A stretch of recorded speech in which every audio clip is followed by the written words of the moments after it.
Charles's Grand Adventure. Charles the Bear and his family are off on a trip. They pack holiday clothes to wear on the ship. It's exciting to sail to faraway places, to make some new friends and see lots of new faces. At the harbour they gasp at the size of the ship. Stowed in a backpack, Charles tightens his grip. Very soon they will sail away from the land on this very big ship that looks rather grand. As they climb up the gangway, it feels very high. This is such an adventure, they hear Grandma cry.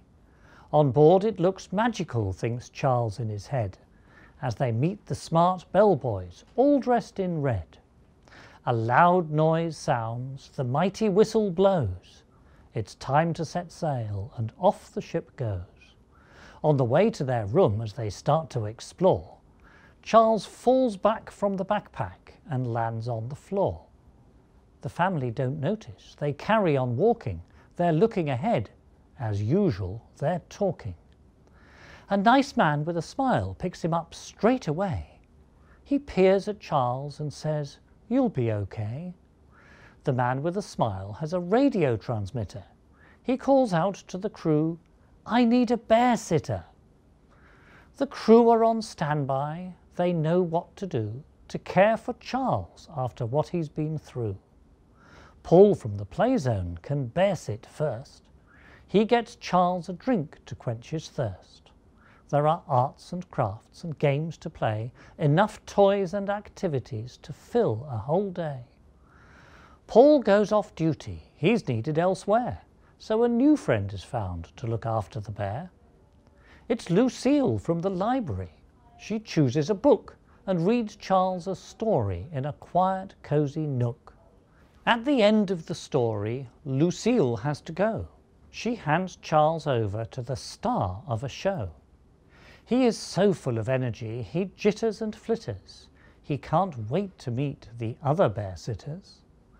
Daphne the dancer takes Charles to rehearsals. She whirls and she twirls as she spins round in circles. Charles loves her costume, all shiny with glitter, but he's excited to meet his next bear sitter. It's Carlo the chef. He brings Charles a cream cake and shows him the galley where his friends cook and bake.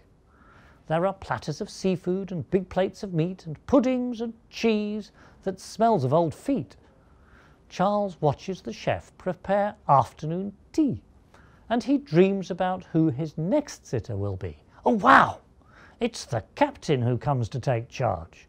They head to the bridge, where the windows are large. The captain spots dolphins who play right ahead, but Charles looks to the left and sees a whale instead. Good news arrives. The family is sighted. They're found very quickly and soon reunited. The captain explains where Charles has been, the adventures he's had, and who he has seen. The family is happy to be back with their bear. From now on they promise to take much more care. They hatch a plan to keep Charles from harm. It involves a bow tie they attach to an arm. Now Charles is secure, and despite being small, he can go everywhere. He can no longer fall. On the days that follow, there's plenty to do. There are dances and classes and ice carving too. There are places to visit and sights to explore, and postcards to send from their fun days ashore. There are pools to swim in and games to play. There are different activities to do every day.